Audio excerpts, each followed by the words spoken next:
이 시간 하나님께서 주시는 말씀은 사도행전 1장 8절 말씀과 8장 8절 말씀입니다.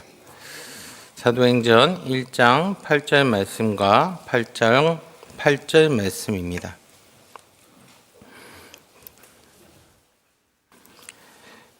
제가 봉독하겠습니다.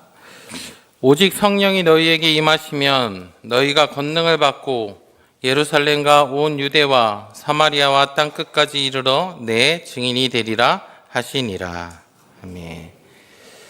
8장 8절 말씀입니다. 그 성에 큰 기쁨이 있더라. 아멘. 사도행전 1장 8절 말씀은 언제나 우리를 진지하게 만듭니다. 예수님께서 십자가에서 달려 죽으시고 부활하셔서 40일을 제자들과 보내시고 승천하시기 전 공식적으로 기록된 마지막 말씀이기 때문이죠. 땅끝까지 내 증인이 되리라 라는 본문 말씀과 이번 선교를 담당하고 있는 제가 올라왔으니 얼마나 무겁고 진지한 말씀이 될까요? 왜냐하면 우리에게 항상 선교는 굉장히 어려운 것입니다. 가볍게 여길 수가 없어요. 진지하고 무겁게만 생각합니다. 뭔가 죽음을 각오한 사명같이 우리는 받아들여요. 근데 제가 성경을 보고 선교사로 살아보고 선교여행을 수도 없이 다녀보니 선교가 그렇게 무서운 것이 아닙니다. 저는 선교를 기쁨이라고 표현합니다. 왜냐하면 이건 제 주관적인 생각이 아니라 성경을 보니까 그렇게 되어 있어요. 여러분, 과연 선교는 항상 무겁고 진지하고 경건한 그런 모습으로 행해지는 것입니까? 우리가 사도행전을 보며 수많은 선교의 역사 속에 복음이 전해지는 것을 보다 보니 선교 현장에는 항상 핍박과 고통이 있고 순교가 있습니다. 그런 장면들이 우리에게 복음을 전하는 것을 결코 쉽지 않다는 인식을 주게 되고 복음을 전하는 것, 더 나아가 선교하는 것은 굉장히 큰 각오가 있어야 된다고 생각하죠. 특별한 사명이 있는 자만이 하는 것처럼 인식됩니다. 그런데 성경에 기록된 그리고 여태까지 진행된 선교의 역사를 한번 보게 되면 선교는 기뻐서 하는 것입니다. 예수님은 제자들에게 예수님을 전하는 것을 맡기셨어요. 왜냐하면 예수님이 어디로 가셨기 때문에 하늘로 올라가셨기 때문에. 그리고 땅끝까지 내 증인이 되리라 하시고 그 말씀이 이루어지면 내려오신다고 하셨습니다. 마지막 때가 임하는 것이죠. 그래서 명백히 얘기하면 예수님이 하나님의 아들이시며 그리스도이심을 보고 믿게 된 제자들이 예수님을 전하는 겁니다. 어떻게 전하냐면 자기가 보고 들은 대로 증인처럼 전하는 것이죠. 쉽게 말하면 이런 거예요. 누군가가 당신에게 예수님이 누구십니까? 라고 물으면 뭐라고 얘기하는 거예요? 성경에 기록되어 있는 내가 경험하지도 못한 게 아니라 내가 만난 예수님을 전해야 복음이 전해집니다. 여러분, 이게 쉬울까요? 저는 목사이기 때문에 이게 쉬운 것처럼 얘기하는 걸까요? 여러분, 이게 어려울까요? 한번 진지하게 생각해 봐야 됩니다. 이 생각의 답은 뭐냐면 내가 예수를 만난 사람이라면 쉬워요. 내가 예수를 모르면 어렵습니다. 내가 예수님을 만나면 복음을 전하는 것이 기쁘고 쉬워요. 근데 내가 예수를 못 만나면 복음 전하는 것이 어려워요. 일을 하는 것 같이 느껴집니다. 여러분, 예수님이 우리에게 어떻게 오셨는지를 한번 같이 생각해 볼 필요가 있습니다. 누가복음 2장 10절과 11절 말씀입니다. 같이 찾아볼까요? 누가복음 2장 10절, 11절 말씀.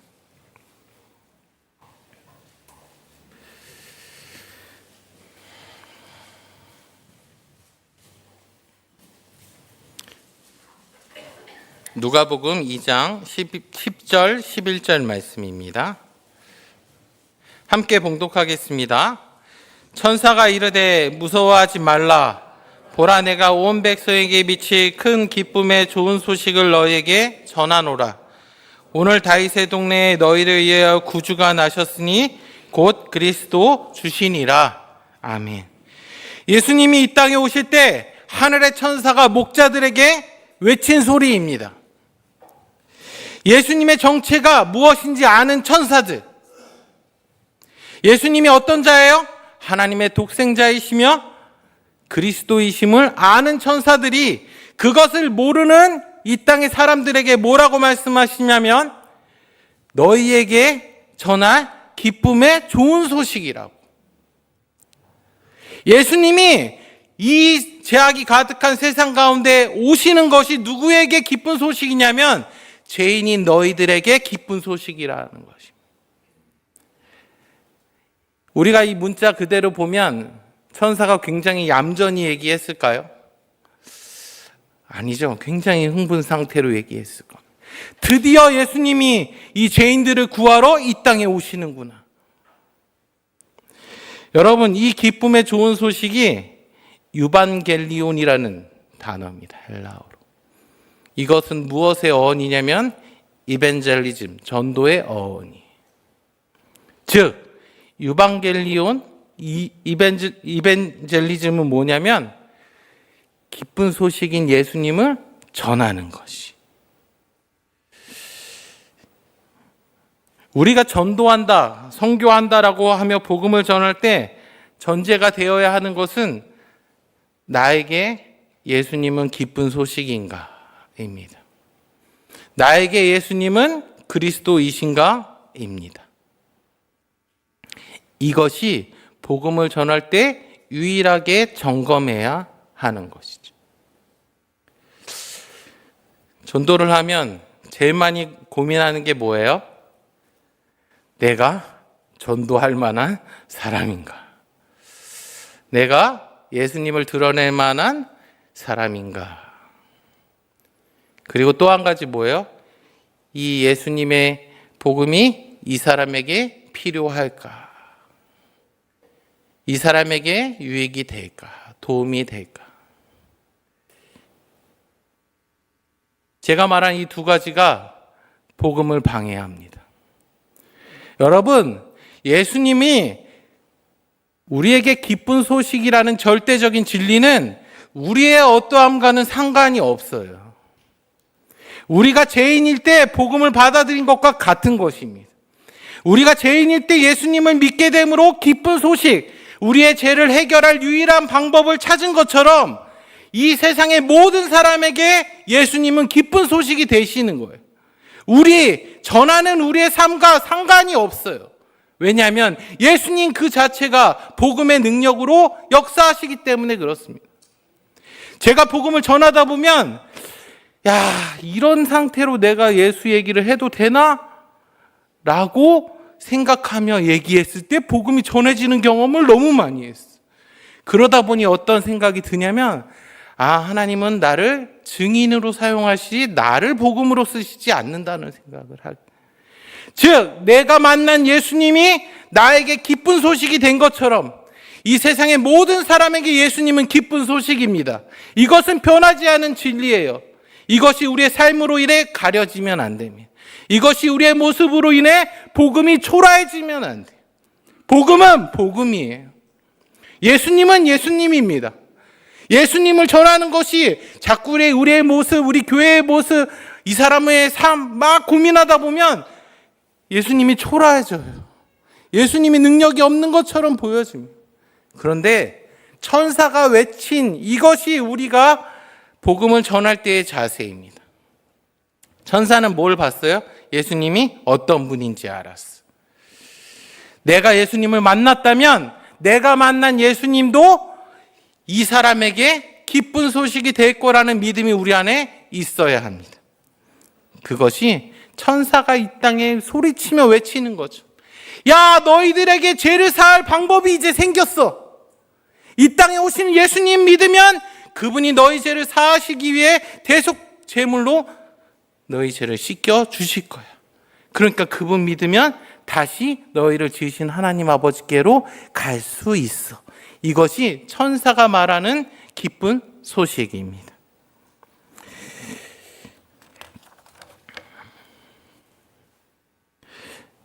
여기 계신 모든 분들은 예수님의 복음으로 구원은 받은 자들입니다. 아멘. 그러므로 여러분들이 경험한 기쁜 소식을 전하는 것에 주저하지 마십시오. 여러분의 삶보다 더 뛰어난 하나님의 능력이 역사하실 겁니다. 뭘 하면? 증인으로 서기만 하면. 이제 선교 얘기를 좀 하려고 합니다. 여러분, 이 기쁜 소식은 어디까지 전해야 할까요? 정답을 다 알고 계시죠? 땅끝입니다.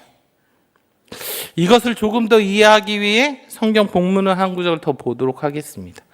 마태복음 28장 19절 20절입니다.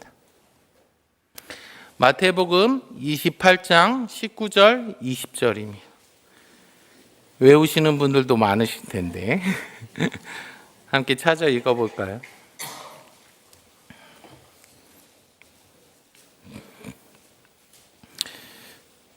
함께 읽겠습니다. 시작.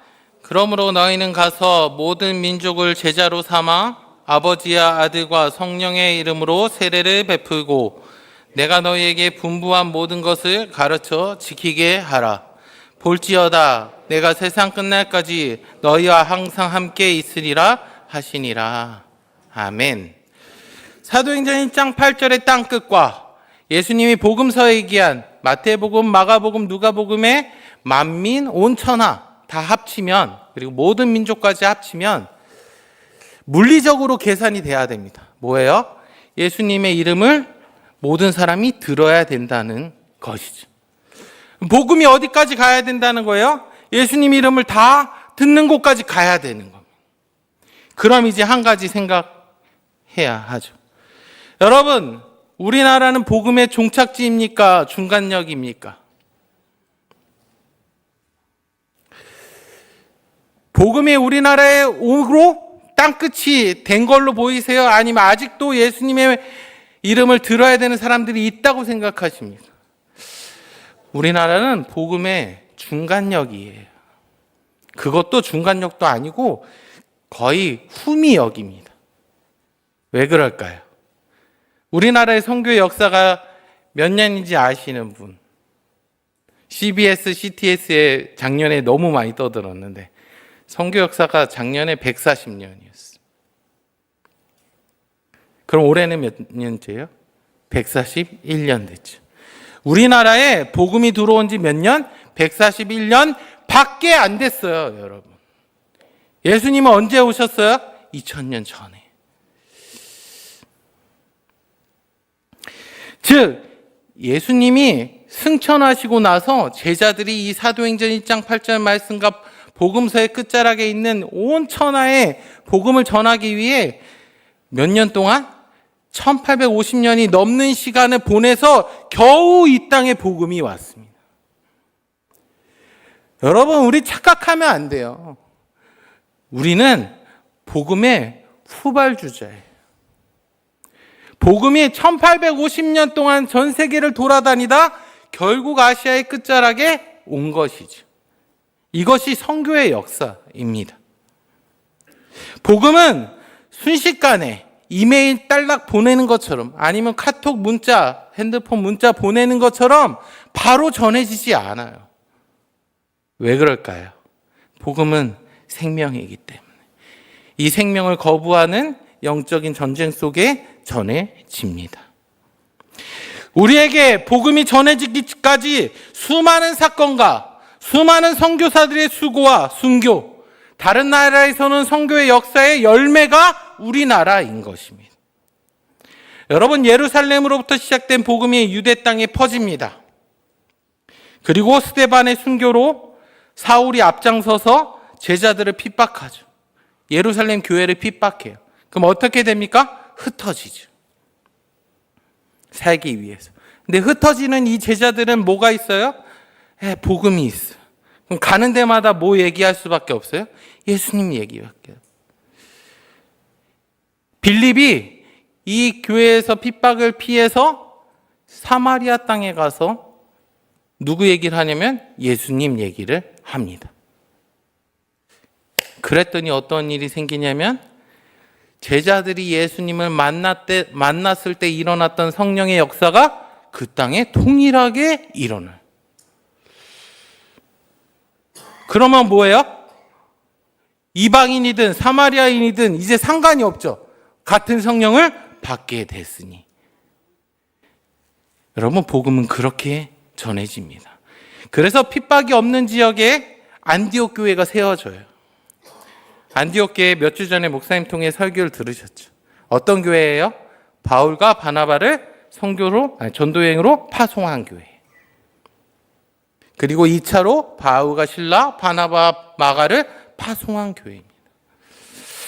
그들에게는 복음이 살아 숨쉬고 있어요. 그래서 어떻게든 예수를 전해야 됩니다. 안디옥 교회가 그 역할을 감당해서 이제 우리가 아는 사도행전까지 어떤 일이 생기냐면 예수님의 제자들 그리고 사도 바울이 복음을 열심히 전합니다. 사도행전 이후에는 어떻게 될까요? 복음이 로마에 집결합니다. 그리고 나서 로마에서 어디로 가요? 유럽 전역으로 퍼지게 되죠. 게르만 민족의 이동과 십자군 전쟁 등으로 복음이 전해집니다. 유럽에 복음이 이제 꽉 찼어요. 교회들이 다 세워져. 그러고 나서 우리가 아는 선교라는 단어가 이제 만들어집니다. 15세기 지나서 미시오라는 단어로 만들어져요. 예수회가 이제 유럽을 떠난 다른 지역의 선교를 나가게 됩니다. 그때부터 선교라는 단어는 쓰여지게 되죠. 유럽에서 예수 그리스도의 복음이 어떻게 전해지냐면 참 아이러니하게도 유럽의 식민지 정책과 함께 움직입니다. 이해하시죠? 영국과 프랑스가 아프리카를 점령하면서 교회가 세워지고 복음이 전해져. 영국의 윌리엄 캐리가 인도에 가서 복음을 전하게 됩니다. 허드슨 테일러가 중국의 해안, 중국의 내륙에 들어가면서 복음을 전하게 돼요. 그게 16세기 이후에 일어난 일입니다. 그러고 나서 어떻게 돼요? 아메리카 땅을 발견하게 됩니다. 그래서 스페인과 포르투갈 이 나라들은 남미 쪽에 식민지를 점령하면서 어떻게 돼요? 교회가 세워집니다. 그러면 북쪽은 어떻게 돼요? 영국의 청교도들이 이주하면서 미국이 복음화되죠. 선교의 역사는 그렇게 흘러갑니다. 그러면서 미국의 SVM이라는 운동이 일어나요. 부흥운동인데요. 학생 자원 운동입니다. 그 당시에 미국의 대학생 10만 명이 헌신합니다. 부흥의 집회, 부흥의 역사로. 그 중에 2만 명이 세계 열방으로 선교를 하러 흩어집니다. 거기에 우리나라도 포함되죠. 즉, 우리나라에 복음이 들어온 것은 예수님이 승천하시고 1800년 지나서 겨우 우리에게 복음이 전해진 것이. 사도행전 1장 8절의 말씀을 가진 예수의 제자들은 가는 곳마다 입을 열어 예수를 증거합니다. 왜냐하면 예수를 만났기 때문이죠. 그 고백이 교회를 세우게 되고 제자들을 삼게 합니다. 그 제자들이 말씀으로 잘 양육되면 또 어떻게 돼요? 또 제자를 삼으러 나갑니다. 어디 말씀이죠? 아까 읽었던 마태복음 28장 말씀. 그래서 제자를 가르쳐 지키게 하는 교회가 존재해야 하고 거기서 다른 열방에 거룩한 부담감이 있는 사람은 복음을 들고 나가게 되는 것이죠. 안디옥 교회는 존재합니다. 모든 교회가 복음을 전하러 나가지 않아요. 누구를 파송하냐면 특별히 그런 사명이 있는 자들을 파송하죠. 여러분, 복음이 이렇게 더디게 전해지는 이유는 이 세상은 예수 그리스도의 복음을 원치 않습니다. 예수님의 이름을 처음 듣는 곳에서는 엄청난 박해와 핍박, 사단의 방해가 있죠. 어디도 그랬어요? 우리나라도 그랬습니다. 대동강 강변에서 복음을 들고 온 선교사들이 배에서 조선 땅 밟지도 못하고 불에 타 죽기도 했어요. 창에 찔려 죽습니다. 그들이 던진 쪽 복음이 하나님이 역사하셔서 믿는 자가 생기기도 하죠. 선교의 역사를 보면 처음 하나님의 복음이 들어갈 때 수많은 고통과 아픔이 있습니다. 그래서 뭐가 필요하냐면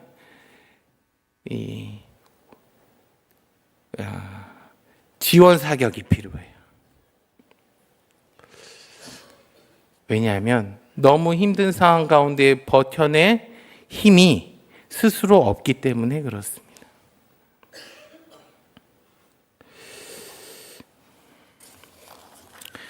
여러분, 실제로 선교는 쉽지 않습니다. 예수님의 역사가 2000년이 되어도 복음은 다 전해지지 않았어요.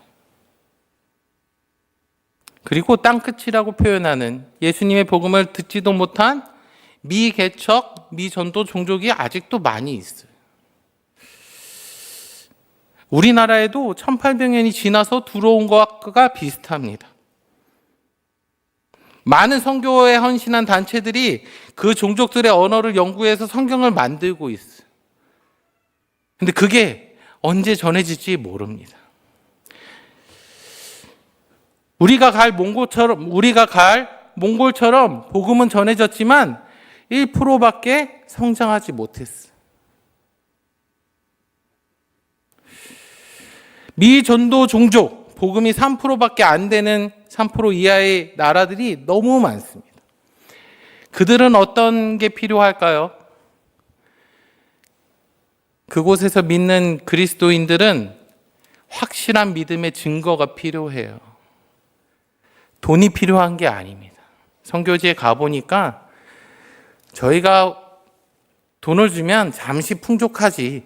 근데 돈이 필요해서 복음이 전해지는 게 아니라 그들에게는 뭐냐면 확실한 믿음의 증거가 필요합니다. 예수님을 오래 믿은 사람들. 예수님을 믿었더니 이런 기쁨을 누리고 있는 사람들. 제가 인도에 선교사로 있을 때는 준비되지 않은 선교팀이 오면 막 화가 났어요. 그냥 인도 저희가 사역하는 지역을 막 들쑤셔 놓고 가는 것처럼 보였어요. 근데 제 생각이 바뀐 포인트들이 있습니다. 선교팀만 왔다 가면 그 빈민 지역이 막 술렁술렁해요. 그런데 그 선교팀이 왔다 가면 꼭 거기에 성령의 역사가 있는 것을 너무 많이 경험했어요. 왜 그럴까 봤더니 복음은 결국 사람을 통해 전해집니다. 그 힘든 상황에서 믿고 있는 자들이 자기들의 믿음의 미래를 만나는 거죠. 이렇게 하나님 열심히 믿으면 다른 나라의 복음을 전할 수 있는 사람들이 되는구나. 거기서부터 제가 단기 선교에 대한 관점이 바뀌었어요. 그래서 선교사를 마치고 돌아와서 가는 곳마다 선교팀을 인도합니다. 그래서 뭘 보냐면 그 땅에 하나님이 이 땅을 사랑하시는지를 보고 와요. 제가 이번에도 몽골을 준비하면서 몽골 선교사님에게 한 가지 원하는 걸 얘기했습니다. 여러분, 한국 교회들이 선교지에 얼마나 무례한지 아세요?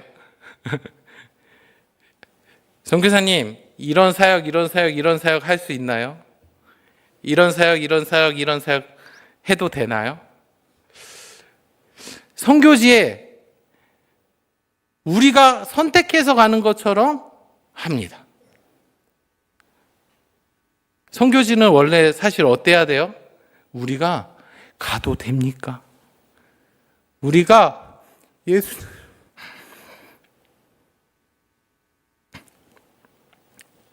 예수님의 복음을 전하고 있는 그곳의 사역에 조금이나마 도움을 드려도 될까요? 라고 물어야죠. 그래서 제가 이번 몽골 선교사님에게 한 가지만 정했습니다. 원하는 거 저희한테 다 얘기하세요. 저희가 준비할 수 있는 만큼 하겠습니다. 그리고 몽골에 하나님을 믿는 반석교회 성도들과 함께 예배하고 기도하는 시간을 많이 주십시오라고 얘기했습니다. 왜냐하면 서로에게 윈윈이 돼야 돼요. 믿음의 증거, 믿음의 미래가를 봐야 되는 그들에게 우리가 기쁨이 돼야 되고, 우리에게는 하나님의 사명을 순종해서 그곳에 간 기쁨이 있어야 됩니다. 그래야 갔다 와서 온 교회가 그 성에 기쁨이 있더라라고 고백할 수 있는 것이죠. 우리가 읽은 본문 중에 사도행전 8장 8절 말씀 아까 읽으셨죠. 그 성에 큰 기쁨이 있더라. 빌립이 사마리아 땅의 복음을 전해요. 복음이 전해질 수 없는, 유대인에게 복음이 전해질 수 없는 딱 카테고리 중에 정확히 기록되어 있는 사마리아. 근데 그곳에 복음이 전해집니다. 그리고 나서 어떠한 일이 생기냐면 그 성에 기쁨이 넘치게 되죠.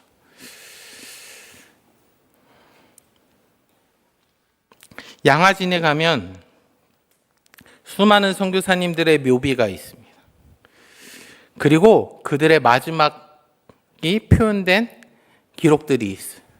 그리고 그들이 선교 사역 중에 전한 편지들이 있어요. 거기에 공통적으로 들어가는 하나의 표현이 있습니다. 하나님이 조선을 사랑하사. 선교사들이 자기의 열정으로 사역하는 게 아니에요. 이 땅에 헌신해서 왔더니 하나님이 이 조선 사람들을 사랑하는 게 보여요. 그래서 못 떠납니다. 그래서 죽음을 맞이하면서까지 그곳에 예수님, 자기가 만난 예수님을 전하는 것이. 여러분, 몽골 땅에 1%의 그리스도인이 있습니다. 우리가 가는 곳은 감사하게도 몽골 현지인이 목사가 되어 교회를 세운 곳이에요. 엄청나게 감사한 곳에 가게 됩니다. 그곳에 가면 우리가 할 수 있는 선교사님이 요청한 사역들 마음껏 할 거예요. 그들에게 기쁨이 되기 위해 유쾌하고 즐거운 것도 준비하고 가지고 갈 수 있는 만큼 선물도 준비해서 좀 우리보다 못 사는 지역의 사람들에게 조금이라도 도움이 되려고 합니다. 근데 이 마음 안에 뭘 갖고 가고 싶냐면 하나님 아버지의 마음을 구하고 있어요. 모집될 팀들과 함께 이제 한 2달 동안 기도하면서 준비할 겁니다. 하나님, 몽골 땅을 사랑하시는 하나님 아버지의 마음을 보게 하여 주옵소서. 하나님이 이들도 우리와 동일하게 대속하신 하나님의 자녀임을 볼 수 있는 은혜를 주옵소서. 그래야 그 땅에 하나님이 일하고 계심을 확인하고 와야 돌아와서 기도하고 후원하고 그곳에 복음이 전해진지 관심을 가질 수 있죠. 여러분, 많은 분들이 얘기합니다. 5일 가서 무슨 일이 있겠냐. 믿음의 눈으로 보지 않으면 아무 일도 일어나지 않습니다. 몇 천만 원이 사라지는 것처럼 보이죠. 그런데 믿음의 눈으로 우리가 만난 아이가 몇 년 뒤에 우리를 기억하면서 하나님을 소망한다는 얘기를 들으면 그걸로 족한 것입니다. 선교를 준비하면서 많은 고민들이 있어요. 그런데 사도행전의 말씀을 보니 바나바와 바울이 1차 전도여행을 갔다 와서 어떤 일이 생기냐면 예루살렘 교회 회의가 열립니다. 그러면서 뭘 얘기하냐면 우리가 이방 지역에 복음을 전했더니 똑같은 성령이 임하더라. 그래서 율법의 4가지 빼고 다 폐하는 일이 생겨요. 즉 우리에게는 선교지를 통해 그곳에 하나님이 일하고 계심이 우리를 보낸 교회에 전달할 의무가 있고 그것으로 인하여 함께 하나님의 기쁨을 누리는 교회 선교가 이루어져야 합니다. 여러분, 꾸려질 선교팀들에게 안디옥 교회 역할을 해주시기 바랍니다. 하나님의 복음이 땅끝까지 전해지는 도구가 되는 우리 연포교회가 되도록 말입니다. 여러분, 마지막 때에 우리 교회가 선교를 이어가고 있다는 것은 엄청난 축복이자 은혜입니다. 수많은 교회들이 선교를 멈췄어요. 왜 그럴까요? 이제 선교의 효율이 안 보이거든요. 예전처럼 교회 세운다고 그곳에 사람이 모이지 않아요. 뭐 물건 준다고 해서 교회에 오지 않아요. 점점 더 이제는 복음을 전하기 힘든 지역만 남아있어요. 그러다 보니 어떻게 할까요? 교회에서 효율이 없네. 이 많은 헌금이 우리 사람 한 나라 사람들이 좋아하는 가성비가 없네. 지금부터 선교를 이어가는 교회는 진짜 큰 축복과 은혜 가운데 있는 것입니다. 왜냐하면 복음이 전해지기 힘든 지역을 끝까지 하나님의 마음으로 기도하고 섬기는 교회이기 때문에 그래요. 우리 연포교회가 그런 교회 되기를 바랍니다. 여러 점검 중에 있어요. 매년 선교지를 바꿔가며 어디가 우리 연포교회가 정말 안정적으로 꾸준히 선교할지를 찾고 있습니다. 쉽게 찾아지지 않을 수도 있어요. 그럼에도 우리는 하나님의 복음이 아직 전해져야 하는 땅이 있다면 가면 좋겠습니다. 그리고 그곳에 우리가 도울 수 있는 것들을 도와줘서 그곳에 하나님을 믿는 자들이 힘을 얻어 복음을 전할 수 있도록 그들이 스스로 복음을 재생산할 수 있는 힘을 공급하는 교회가 되면 좋겠습니다. 이번 몽골 선교 그리고 앞으로 우리 교회가 어느 열방에 어디를 가든 그곳엔 연포교회가 다녀간 이후에 하나님이 이렇게 우리에게 역사하셨다라는 간증이 이제 열방에서 들려오면 좋겠어요. 그러면 우리가 또 그 소식으로 인해 기뻐서 계속 갈 수 있지 않겠습니까? 선교를 멈추어가는 세대 속에 선교를 계획하고 가려고 합니다. 여러분, 이것은 선교팀만 기도해서는 절대 되지 않아요. 온 교회가 하나님, 이 몽골팀이 몽골 땅에서 하나님이 몽골인들을 사랑하고 계시는 것을 보고 돌아오는, 즉 기쁜 소식을 전하러 가서 가지고 오는 선교 시간이 되도록 기도해 주셔야 합니다.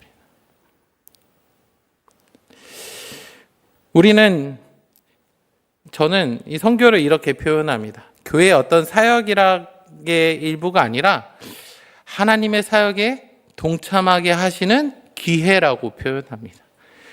우리 연포교회가 이 기회를 잘 잡고 계속해서 하나님의 사역에 동참하는, 즉 땅끝까지 기쁜 소식을 전하는 우리 교회 되기 소망합니다. 기도하겠습니다.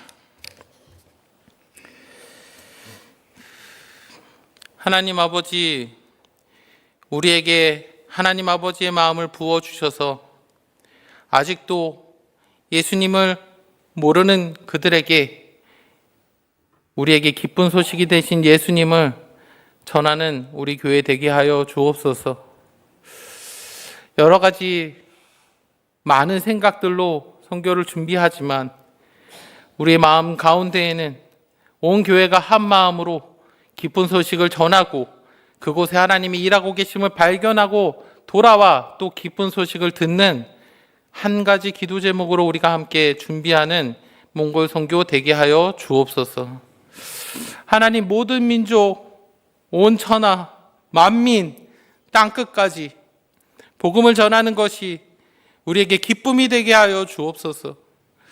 사명처럼 무겁고 힘들고 괴롭고 고통스러운 시간이 아니라 예수를 전하고 선교하기 위해 준비하고 기도하고 다녀와서 함께 그곳에 간증을 나누는 이 모든 과정이 하나님의 선교에 참여하는 좋은 기회임을 잊지 않고 계속해서 선교하는 우리 연포교회 되게 하여 주옵소서.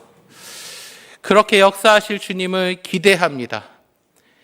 준비하며 부족한 여러 가지들 주님께서 넉넉히 채워주시고 몽골 땅 안에 보내게 하신 이유를 그 땅 가서 발견하고 돌아올 수 있도록 인도하여 주옵소서. 감사드리며 예수 그리스도의 이름으로 기도드립니다. 아멘.